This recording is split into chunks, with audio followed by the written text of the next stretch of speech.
আসসালামু আলাইকুম। সংবাদে আপনাদের সবাইকে স্বাগত জানাচ্ছি। আমি ফিরোজ তোহা। শুরুতেই সংবাদ শিরোনাম। পুরোদমে ইরান, ইসরায়েল এবং ফিলিস্তিন যুদ্ধ চলছে, আর এই মুহূর্তে আমাদের হাতে এসছে যুদ্ধের ভয়ঙ্কর কিছু গুরুত্বপূর্ণ আপডেট সংবাদ। শুরুতেই জানাবো, গাজা দখলের পরিকল্পনা নিশ্চিত করল ইসরায়েল। ফিলিস্তিনের স্বাধীনতাকামী সশস্ত্র সংগঠন হামাস নিয়ন্ত্রিত গাজায় গত 17 মাসের বেশি সময় ধরে চলছে যুদ্ধ। এতে গাজায় নিহতের সংখ্যা 51,000 ছাড়িয়ে গেছে, আহত হয়েছে লক্ষাধিক। এরই মধ্যে ইসরায়েলের প্রতিরক্ষামন্ত্রী ইসরায়েল কার্তোস বলেছেন, যুদ্ধবন্ধ শেষ পর্যন্ত কোনো সমঝোতা হলেও তাদের বাহিনী গাজায় নিজেদের বানানো বাফার জোন ছাড়বে না, খবর রয়টার্সের।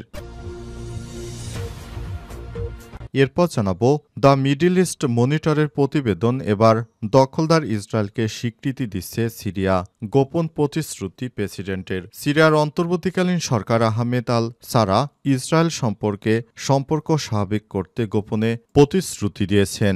সাবেক ব্রিটিশ কূটনৈতিক ক্রেগ মারে এই দাবি করেছেন। তার দাবি, পূর্বে আবু মোহাম্মদ আল জোলানি নামে পরিচিত আল সারা যুক্তরাজ্যকে এই প্রতিশ্রুতি দিয়েছে, খবর মিডল ইস্ট মনিটরে। তারা দখলদার ইসরায়েলকে স্বীকৃতি দেবে। এদিকে অপতথ্য নিয়ে কাজ করা সংস্থা বন্ধ করল ট্রাম্প প্রশাসন। যুক্তরাষ্ট্রের পররাষ্ট্র মন্ত্রণালয়ের অধীনে থাকা অপতথ্য নিয়ে কাজ করা সংস্থা বন্ধ ঘোষণা করেছেন ডোনাল্ড ট্রাম্প। বিশ্বে কিভাবে অপতথ্য ছড়াচ্ছে তা নিয়ে কাজ করত এই সংস্থা, খবর ডয়চে ভেলের।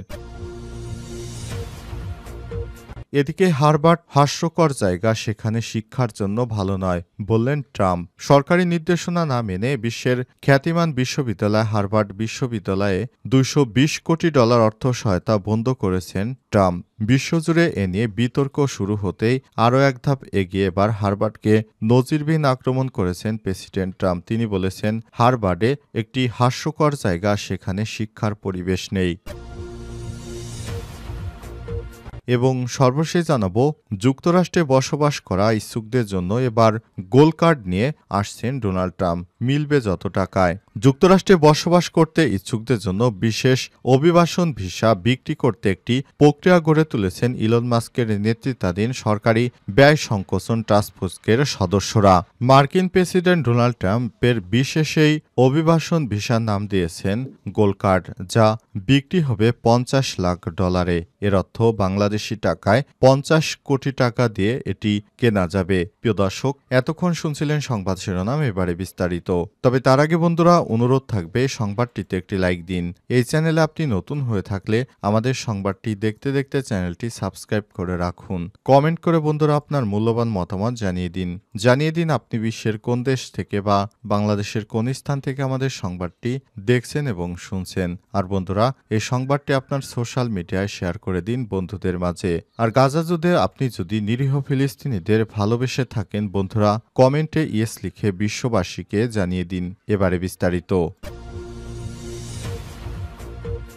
গাজা দখলের পরিকল্পনা নিশ্চিত করল ইসরায়েল। ফিলিস্তিনের স্বাধীনতাকামী সশস্ত্র সংগঠন হামাস নিয়ন্ত্রিত গাজায় গত 17 মাসের বেশি সময় ধরে যুদ্ধ চলছে। এতে গাজায় নিহতের সংখ্যা 51,000 ছাড়িয়ে গেছে, আহত হয়েছে লক্ষাধিক মানুষ। এরই মধ্যে বুধবার ইসরায়েলের প্রতিরক্ষামন্ত্রী ইসরায়েল কার্তোস বলেছেন, যুদ্ধবন্ধ শেষ পর্যন্ত কোনো সমঝোতা হলেও তাদের বাহিনী গাজা নিয়ে তাদের বানানো বাফার জোন ছাড় দেবে না, খবর রয়টার্সের। প্রতিবেদনে বলা হয়েছে, ইসরায়েলি বাহিনী গত মাসে নতুন করে অভিযান শুরু করেছে। তারা নিরাপত্তা অঞ্চলের নামে গাজার ভেতরে ঢুকে বিস্তৃত এলাকা নিজেদের দখলে নিয়েছে। সেই সঙ্গে 20 লাখের বেশি ফিলিস্তিনিকে ভূখণ্ডটির দক্ষিণ উপকূল রেখা বরাবর ক্রমেই ছোট হয়ে আসা এলাকাগুলোতে ঠেসে দিচ্ছে।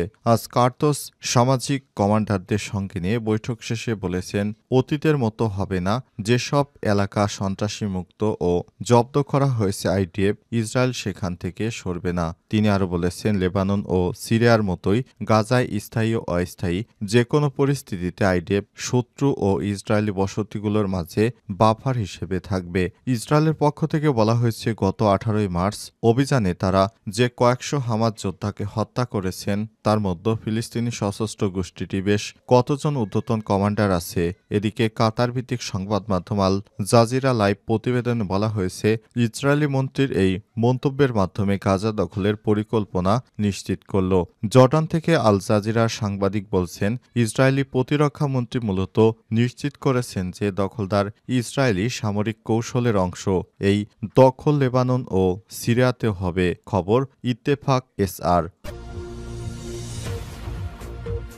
ইসরায়েলকে স্বীকৃতি দিচ্ছে সিরিয়া, গোপন প্রতিশ্রুতি প্রেসিডেন্টের। সিরিয়ার অন্তর্বর্তীকালীন প্রেসিডেন্ট আহমেদ আল শারা ইসরায়েলের সঙ্গে সম্পর্ক স্বাভাবিক করতে গোপনে প্রতিশ্রুতি দিয়েছেন। সাবেক ব্রিটিশ কূটনৈতিক ক্রেইগ মারে এই দাবি করেছে। তার দাবি, পূর্বে আবু মোহাম্মদ আল জোলানি নামে পরিচিত আল শারা যুক্তরাজ্যকে এই প্রতিশ্রুতি দিয়েছেন। খবর মিডল ইস্ট মনিটরের। ক্রেইগ মারে দাবি করেছে সিরিয়া ইসরায়েলের সঙ্গে সম্পর্ক স্বাভাবিক করবে। এই আশ্বাস আল শারা ব্যক্তিগতভাবে যুক্তরাজ্যকে দিয়েছে। ক্রেইগ মারে জানিয়েছেন 2026 সালের শেষ নাগাদ সিরিয়া আনুষ্ঠানিকভাবে ইসরায়েলকে স্বীকৃতি দেবে এবং রাষ্ট্রদূত বিনিয়োগ করবে। তিনি আরও বলেছেন, হায়াত তাহারি আল শামস বা এইচটিএস গোষ্ঠীর নেতা আবু মোহাম্মদ আল জোলানি এই পদক্ষেপের লক্ষ্য হল পশ্চিমা দেশগুলোর কাছ থেকে বড় অঙ্কের আর্থিক সহায়তা আনা, সেই সঙ্গে সিরিয়ার উপর থেকে নিষেধাজ্ঞা তুলে নেওয়ার বিষয়টি নিশ্চিত করা। সাবেক এই ব্রিটিশ কূটনৈতিক জানান, আমি জিজ্ঞাসা করেছিলাম ইসরায়েলি বাহিনী সিরিয়া থেকে প্রত্যাহার এই চুক্তির অংশ কিনা। আশ্চর্যের বিষয় হলো কোনো পক্ষই বিষয়টি উত্থাপন করেনি। ক্রেইগ মারে বলেছে, যুক্তরাজ্য এটিকে সিরিয়া ও ইসরায়েলের মধ্যে একটি দ্বিপক্ষীয় বিষয় হিসেবে দেখে।